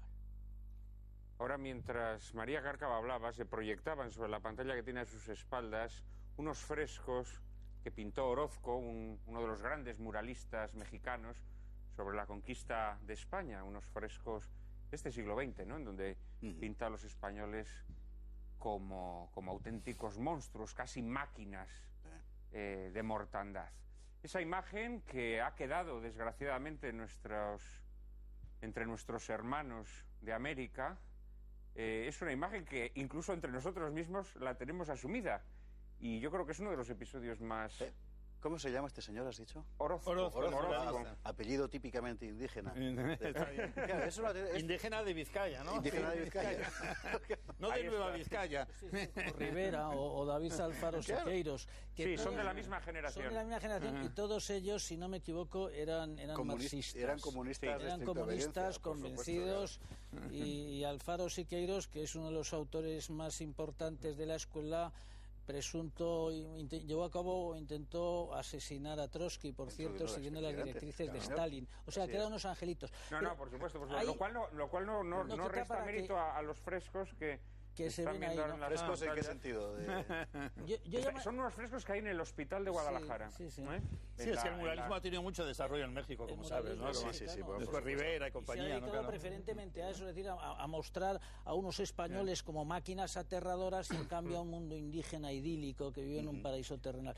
Yo llamaría la atención a ese respecto en una figura que a mí me parece, y creo que lo es, que fue decisiva, que es Simón Bolívar. Sí, ciertamente. Simón Bolívar fue uno de los creadores de la leyenda negra más activos, fue un falsario dotado de un extraordinario genio que, para justificar, este es un tema del que se ha hablado aquí, la necesidad o la conveniencia que tienen los independentistas, la América post-española, de justificar su existencia. Bueno, pues en el caso de Bolívar, de lo que se trataba era de justificar ese hecho esquizofrénico, es decir, él era español, él era criollo, pertenecía a la élite española, va a traicionar a la madre patria a la que tradicionalmente se sentía unido. Él estuvo en Madrid para actuar como guardia de corps en la corte y de pronto decide, porque era el momento oportuno, porque llega la Revolución Francesa, la invasión napoleónica, a romper en una ruptura que era realmente una ruptura, pues eso, contra sus propios padres, contra su propio origen,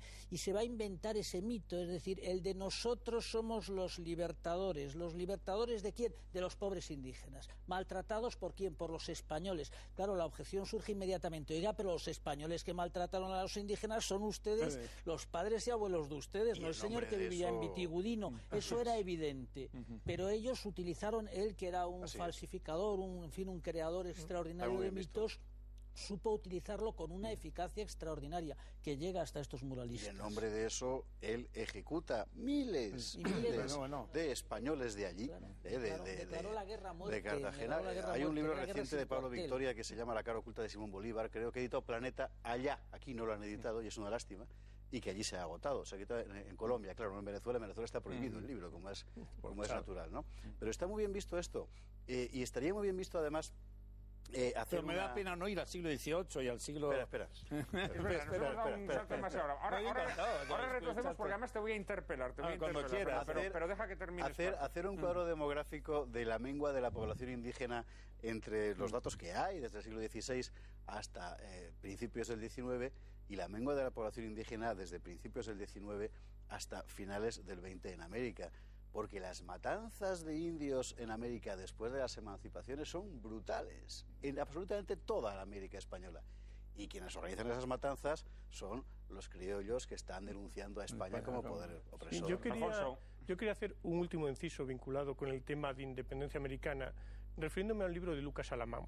Lucas Alamán es para mí el mejor historiador en lengua castellana del siglo XIX, es un ministro mexicano, conservador, hijo de español, que tiene una historia de la independencia de México que es maravillosa porque todo el rato es contando qué bien funcionaba esto cuando estaban los españoles, qué desastre es ahora que somos independientes. Claro. Y claro, él pone muy de relieve el hecho de que aquello pues fue, en el caso de México, pues una guerra civil, una guerra donde tras la insurrección inicial, que él desde luego no apoya y ve como matanzas de blanco y espantoso, etcétera, lo que ocurre es que si México se independencia de España, al final es en 1821, porque lo que dicen es nosotros del rey de España defendemos, pero de las cortes liberales no, y lo que rechazan es el liberalismo español.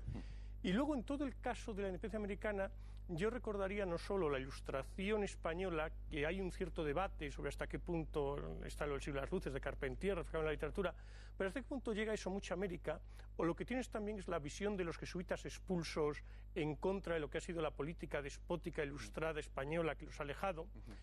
O, sobre todo, yo creo que la independencia de América tiene mucho que ver con el tema de la ruptura de poder que hay en España con la independencia, surgen unas juntas como surgen en España, que es conforme a la doctrina de la Escuela Jurídica Española del Siglo de Oro, según la cual el poder pasa de Dios al pueblo y del pueblo al rey. Bien, en el momento que el rey está en prisión, el pueblo reasume la soberanía, no revolucionariamente, sino conforme a lo que era la doctrina tradicional, y el problema es que como el rey se tira varios años en cautiverio, hay regiones que deciden que ya no están por devolver esa soberanía. Y por último, en el caso de América, en que recordás que es que la mayor parte de los indios que combaten, porque muchos indios no combaten, exceptuando alguna primera revuelta indígena en México, etcétera, combaten por España. Los chilotas que apoyan a Quintanilla, los indios, los pastusos que en la zona de Nueva Granada, los araucanos en las zonas de Chile, Argentina, etcétera, la mayor parte de los que conocemos como indios bravos prefieren depender de España. ¿Por qué? Porque tienen muy claro que entre depender del rey de España, que está lejos, o depender de los que tienen allí, prefieren depender del rey de España. Pero bueno, no quiero entrar más en las cuestiones porque creo que sí es muy importante, y dejo que Fernando ataque, que lo está deseando, hablar de cómo llega todo el tema de la leyenda negra a España y cómo nos la creemos, que es muy grave para nuestra historia. Sí, Fernando, porque tú que eres un gran reivindicador de las luces de la Ilustración, sin embargo, tienes que reconocernos que los ilustrados tuvieron mucho que ver en la revitalización de la leyenda negra. Pero quizá no los ilustrados españoles, los ilustrados franceses, los franceses, Voltaire, más bien los Montesquieu. Ilustrados franceses. Y junto a eso yo creo que es algo importante que nos oigan y recordar a los españoles que desde la historia de España de Juan de Mariana, escrita precisamente con la intención, diríamos, de desbaratar ideas no buenas sobre España y sobre la labor de los españoles, Juan de Mariana, hasta Modesto Lafuente, en el siglo XIX, no hay ninguna historia de España. Es decir, los españoles tienen que tragarse las visiones que se dan desde fuera, porque no hay ningún español que diga yo voy a hacer una historia de España como Juan de Mariana dijo. O sea, el propio jesuita Minguijón en el siglo XVII, él condena y refuta continuamente a Bartolomé de las Casas. Y tiene problemas incluso en España con sus libros y lo que él dice para que se difunda esa idea. Y volvemos a lo que antes he dicho, los principales, diríamos, fautores de la leyenda negra, yo creo que somos los españoles, porque además, pues junto a eso, esa idea del pesimismo español, esa idea de la negrura, esa idea de Quevedo llorando porque los muros de nuestra patria están ya desmoronados, que no estaban desmoronados en absoluto cuando Quevedo escribía esto. Entonces, todas esas visiones que les encantan en Europa. Entonces, bueno, recordemos cómo la gran literatura francesa está inspirada en España. Recordemos a Corneille con Ruiz Alarcón y el Cid. Recordemos el Don Juan de Molière inspirado en el Tirso de Molina. O sea, numerosas obras. Recordemos autores sacramentales que son leídos con verdadera emoción en Alemania. Y entonces, sin embargo, en el siglo XVIII, es decir, con la Ilustración, Voltaire, Diderot y compañía transmiten esta imagen de España basada en el carácter inquisitorial, en la altanería, y sobre todo sorprende porque ya España no es un país hegemónico. Yo entiendo que hasta 1588 los ingleses, pues bueno, se aprovecharan para decir esto, pero a partir de 1588 todavía es mucho más dramático. En el momento en que España es la Armada Invencible, trata de conquistar Inglaterra, bueno, todavía le queda un periodo de hegemonía, pero a partir de entonces ya no es ese país que podría suscitar la leyenda negra, como hemos dicho, de esas interpretaciones que se hacen sobre las leyendas negras que tienen distintos imperios, o Estados Unidos ahora, etcétera. Entonces realmente sorprende cómo los ilustrados europeos, sobre todo, entiendo, y en España tienen más impacto porque lo leen más los franceses, acuñan esa imagen, diríamos, desbaratada de España, porque en España no hay historiadores que digan, no, la verdadera historia de España es esta, porque, repito, desde Juan de Mariana, finales del siglo XVI, hasta el siglo XIX, no hay una, diríamos, historia de España con ese interés, diríamos, de decir un poco las glorias, las hazañas, y cómo no recordar al propio Lope de Vega, cuando Lope de Vega en la Dragontea dice aquellos versos, más o menos la idea es esta: España, cuántos hechos grandes, cuántas gestas, cuántas hazañas, y pues si tienes quien las hagas, ¿por qué no tienes quien las diga? Entonces, eso yo creo que está muy impregnado durante estos siglos en la historia de España, que después va a encontrar su colofón, y no quiero prolongarme más ya en el siglo XIX, en esta visión folclórica de los viajeros tipo Richard Ford o Alejandro Dumas, que dijo aquella frase desgraciada, que la sabemos todos los españoles, de que África comienza en los Pirineos, o después, Chateaubriand, o el síndrome de Baudelaire, o después... De todo esto, Fernando, si no te importa, vamos a seguir hablando, pero antes un minuto para la publicidad.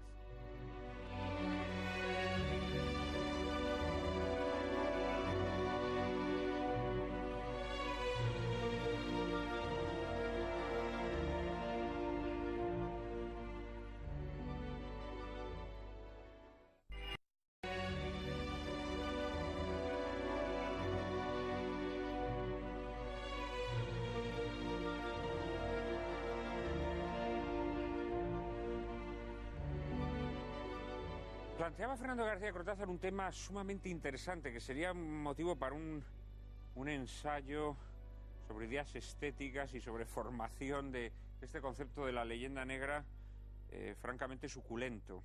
Él mencionaba, por ejemplo, a Quevedo, mencionaba de alguna manera esa beta pesimista, negra, tremendista, que ha anidado siempre en el seno de la cultura española, que es rasgo consustancial de nuestra mejor cultura. Ahí tenemos, pues, desde la novela picaresca, tenemos la pintura de Valdés Leal, tenemos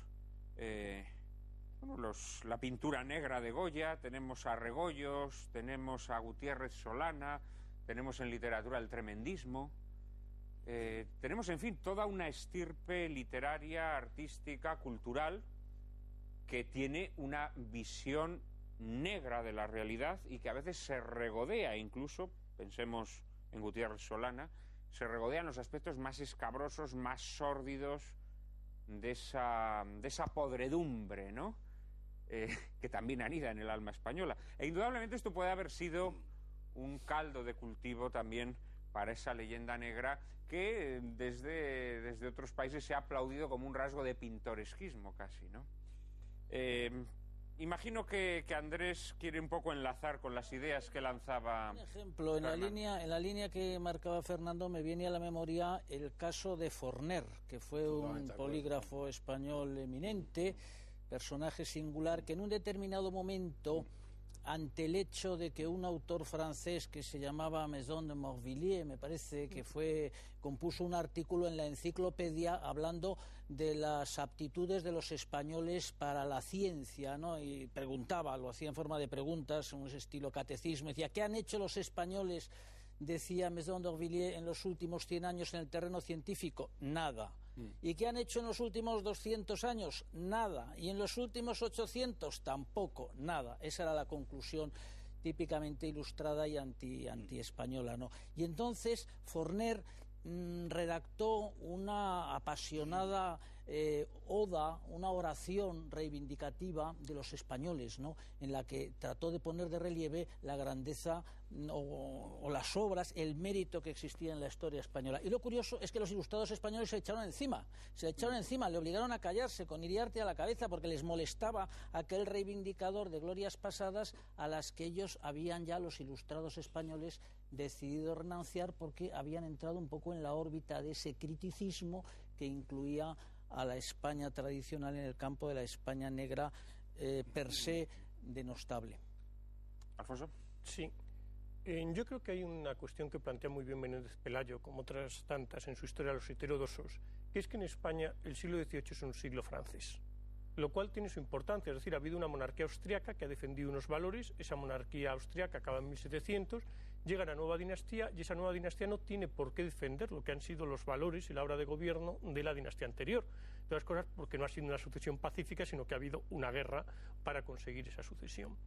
En consecuencia, en el siglo XVIII en España se va a copiar la cultura francesa y incluso lo que sea ir contra esa modernidad que viene de Francia es criticado desde el poder, es impedido.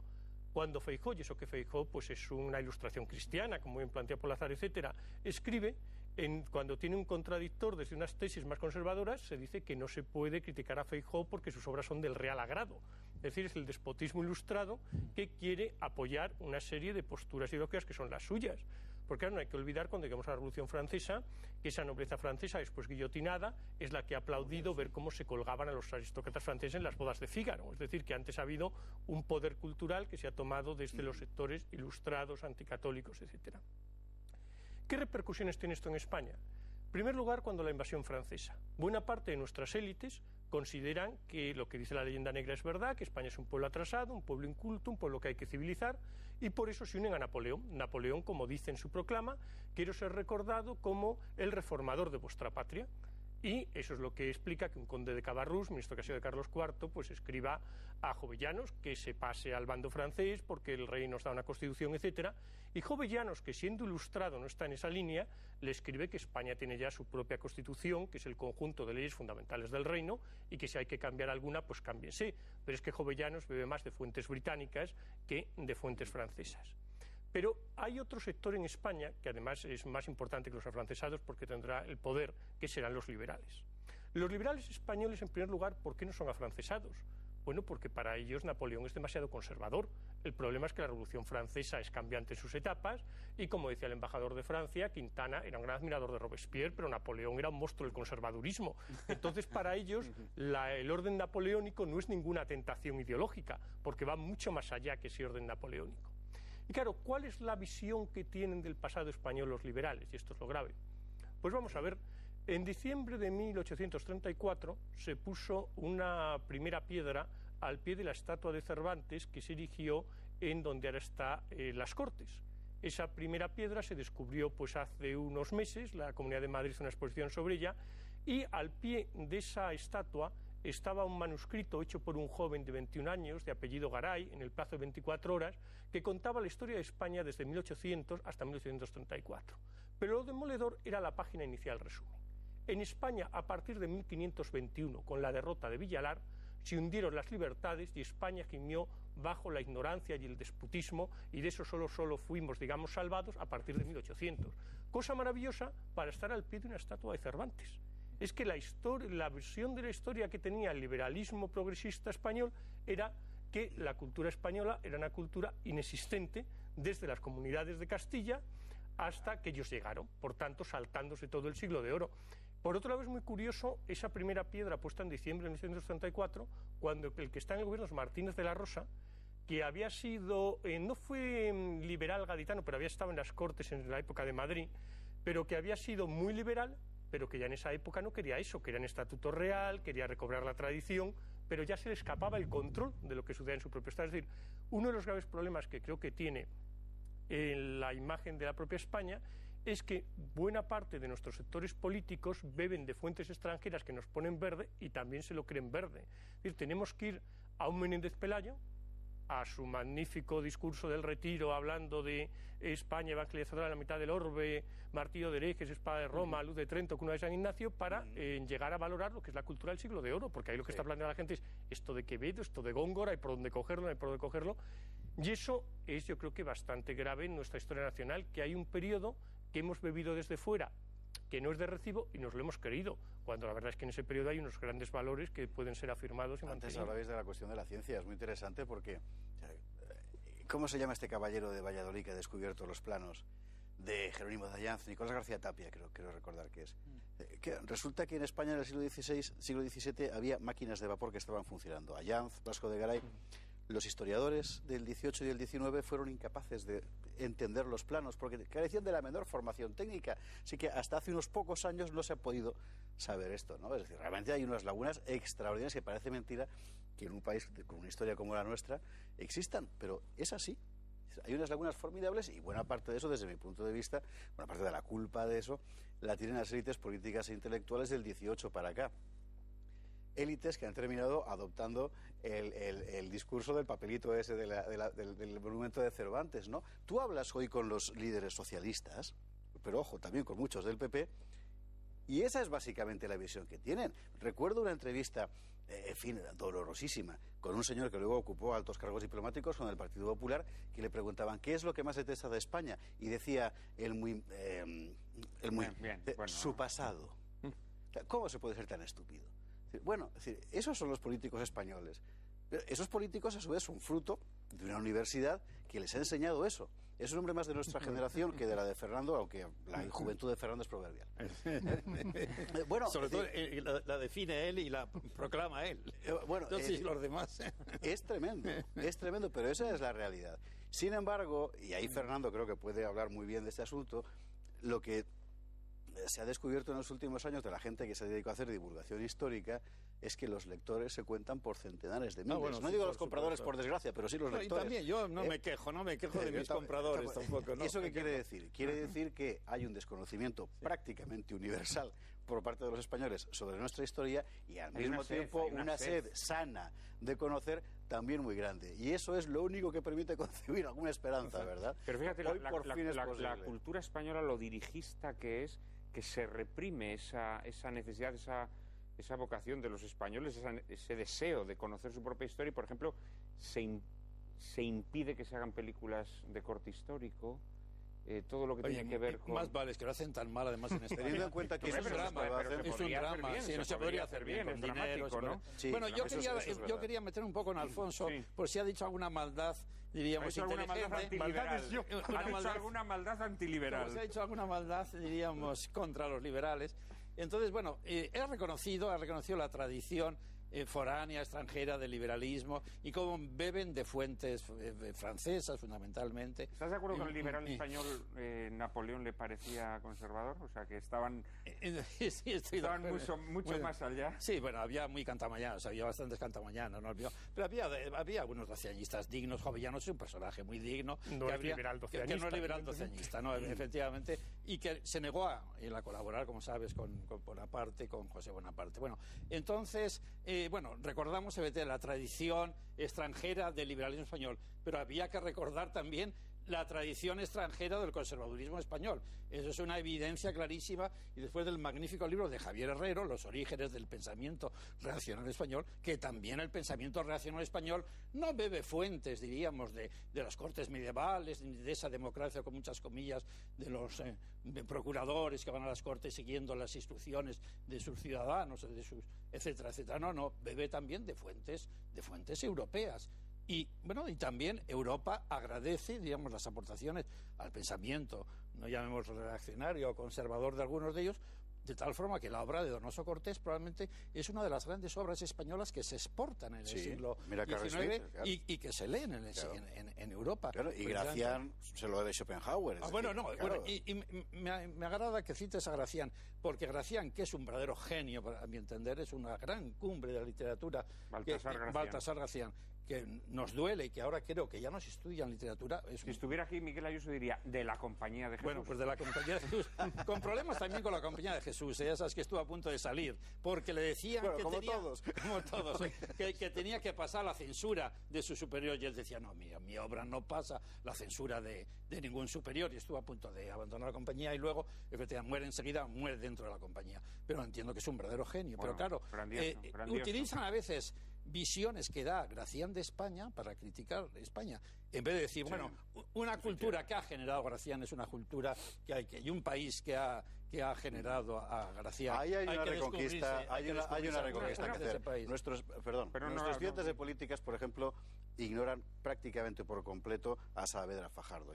Y eso que hay un libro de Elorza, precioso sobre el asunto. ¿Y cuántos políticos españoles creéis que conocen a Saavedra, Fajardo, Donoso Cortés y Baltasar Gracián? Fraga que los metió en un libro, y ya está. Pero en esa generación se acabó.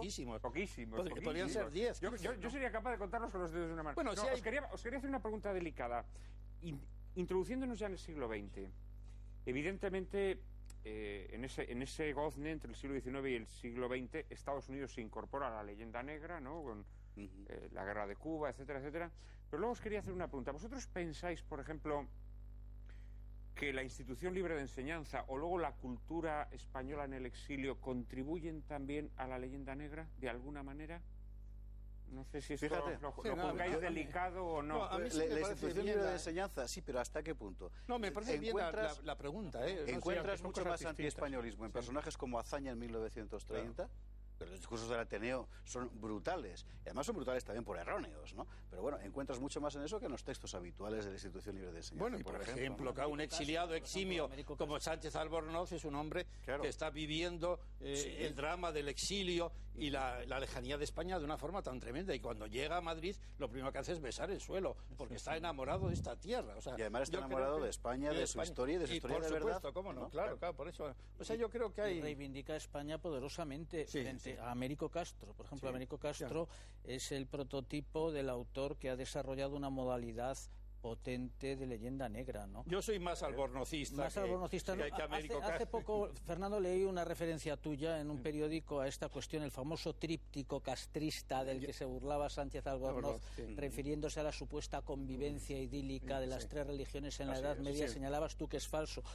Y había movido a Américo Castro a afirmar que el español había vivido en la Edad Moderna, al haber quebrado o al haberse quebrado esa convivencia primitiva de las tres religiones, había vivido en una situación de desvivirse interno, desgarrado, ¿no?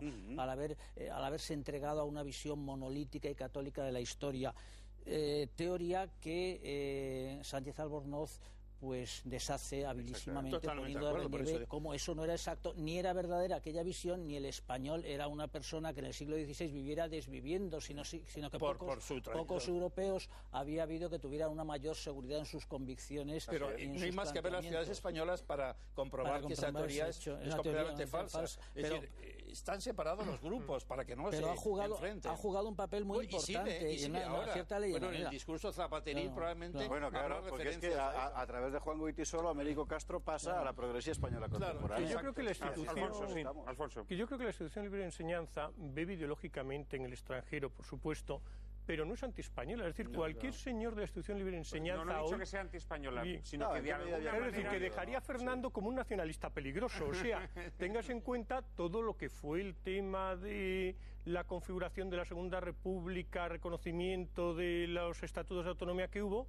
lo que costó, porque era un españolismo fuerte, una preocupación fuerte por España, nos duele España, y además con un régimen cuyos techos competenciales eran muchísimo más bajos y mucho más, digamos, fiscalizados en la Constitución de lo que están actualmente, y con unas cautelas de tantos por cientos exigibles para estatutos que hoy en día, si se hubieran tenido en cuenta, pues la reforma del Estatuto catalán, por ejemplo, no habría salido nunca adelante. Pero, sin embargo, cuando vamos a los españoles exiliados en América, yo creo que al final juegan un papel importante en defensa de la cultura española por lo general, porque añoran España y en su conjunto creo que lo que hacen es defender la labor de España, posiblemente mucho más de lo que habrían defendido si hubieran estado aquí. Pero ya digo que el problema de un sitio como la institución lo veo no tanto en que sea antiespañola, que no lo es, al revés, quieren a España. Lo que pasa es que sí que hay un rechazo a cierta la tradición. Hay un rechazo a lo que es la tradición española. Sí, a la tradición del Manolo, la Manola. No solo y hacia el catolicismo. Claro. Pero es una cosa castiza. Es un aspecto no solo hacia el catolicismo, es algo más que de costumbre. También hacia el catolicismo. Y esta observación, os voy a lanzar la última pregunta del programa, que también creo que es interesante. Parece que el origen de la leyenda negra tiene que ver pues con la enemistad política, militar, entre España y otras potencias que se disputaban la hegemonía en el momento. Pero ¿no pensáis que llega un momento en que la leyenda negra, sobre todo, es un instrumento de la propaganda anticatólica? Es decir, ¿no creéis que si hay una nota común, distintiva, en todos los elementos que integran la leyenda negra, es el odio, digámoslo así, a la religión católica? Yo no me atrevería a decir eso, yo creo que está tan lleno el imaginario europeo diríamos, de reflexiones sobre España, que trasciende muchas veces el hecho religioso, a no ser que el hecho religioso, según ellos, y puede ser así, haya configurado la mentalidad española de tal forma de que el olor de los españoles sean malo porque son católicos, o sean vastos o burdos porque son católicos. Pero yo creo que hay otros aspectos relacionados también con el militarismo y con la envidia y con una cierta tosquedad, un cierto carácter agresivo. Llamativamente, yo creo que los que más expresan la imagen que se tiene de los españoles en el extranjero somos los vascos, y eso aparece en muchos libros, llamativamente, ese carácter un poco agresivo, que hablamos alto, que expeditivos. El nacionalismo vasco ha contribuido poderosamente a la leyenda negra. Eso, muy bien, ese aspecto creo, y el nacionalismo catalán, a España o a Castilla como una entidad opresora. Estupendo, y el nacionalismo catalán, esa imagen que yo estudiaba en mi libro de los mitos, Cataluña abierta, europea, y Castilla rancia, arcaica, garbanzo, militarista, etcétera, eso está dado desde los nacionalismos, luego, claro. Lo que yo creo ciertamente es que en la actualidad existe en España una ofensiva anticatólica y descristianizadora muy fuerte, que utiliza gran cantidad de instrumentos de toda índole, pero en el campo de las manifestaciones culturales, históricas, etcétera, el tema de la leyenda negra y sus grandes mitos es un venero fundamental, ¿no? Del que se echa mano, ya de una forma, yo entiendo que absolutamente indiscriminada, ya da lo mismo, ya se visten allí a quien quiera que sea de monje dando con la cruz en la cabeza, se colocan no hay en todos los libros, yo tengo observado, por ejemplo, en los libros actuales, modernos, de historia española, aparece siempre que se trata del siglo XVI español, entre las pocas fotos que figuran, algún grabado de esos de los de Brie, en los que aparece un indio. De Brie no sabía de qué hablaba ni tenía, pero en la que aparece un indio maltratado, destruido.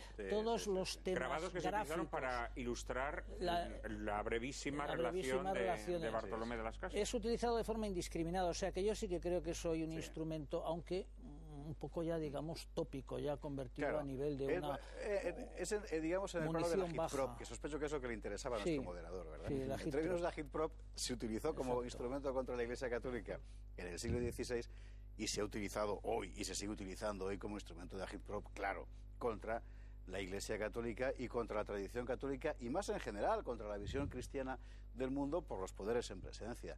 Y por eso están interesados en seguir manteniendo ese tipo de tópicos, aunque todo el mundo que conoce sepa que es mentira, siguen interesados en mantenerlos porque significa la destrucción de una cierta forma de ver el mundo a que poderes contemporáneos, y en España lo sufrimos todos los días, están radicalmente opuestos. Alfonso, contigo cerramos el programa. Sí, es que no hay que olvidar que es verdad que la historia de España ha estado muy unida al catolicismo, que la propia Isabel II era una mujer, yo creo, profundamente católica, que manda tropas a defender la continuación de los estados papales.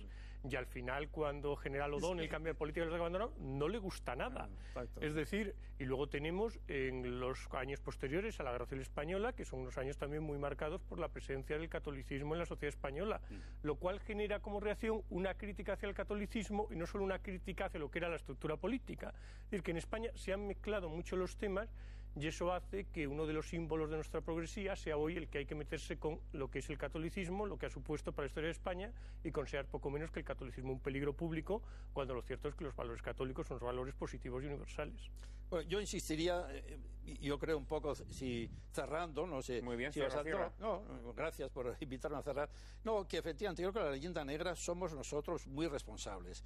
Y entonces yo recordaría cuando Zuloaga exportaba y vendía sus visiones negras de la España del siglo XIX y del siglo XX, lo hacía con un sentido mercantil, porque en París lo que esperaban de España era eso, las imágenes de Zuloaga. Y entonces Sorolla le dice, yo no sé dónde Zuloaga ve el color negro como el gran color de España. Yo, que pinto los veraneos blancos y el Mediterráneo maravilloso de Valencia, yo creo que eso es España. Entonces yo creo que esas dos visiones pues muchas veces se han enfrentado y han existido las dos. Como digo, Sorolla combatía esa imagen negra inquisitorial. ¿Pero quién acabó en los billetes de 500 pesetas? ¿Quién está más cotizado ahora? Sorolla, por supuesto. Está más cotizado ahora Sorolla. Pero quizás Sorolla no deje de ser la excepción y la línea, la continuidad también está presente en esa España negra, ¿no? En la España negra de Goya, en la España negra de Gutiérrez Solana, en la España negra, en fin, de tantos creadores. Forman parte de nuestra tradición cultural. Lo importante es que ustedes, espectadores de Lágrimas en la Lluvia, después de haber visto este extraordinario debate, cuando tengan que hablar de España, no les ocurra como en aquel poema de Joaquín Bartrina. Hablen bien, siéntanse orgullosos de ser españoles, naturalmente con toda nuestra carga de debilidades y de errores a lo largo de la historia, pero también de grandeza y aciertos. Nos despedimos de nuestros invitados dándoles las gracias por el honor que nos han hecho de estar con nosotros hoy aquí, y ahora en un minuto les avanzo el asunto de nuestro próximo programa.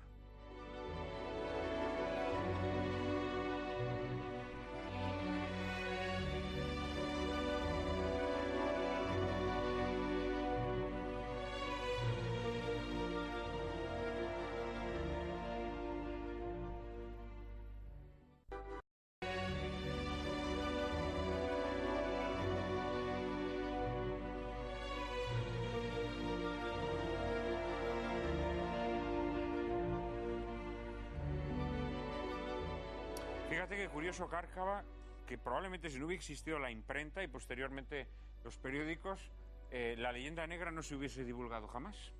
O sea que la prensa, de alguna manera, fue responsable de la propagación de la leyenda negra.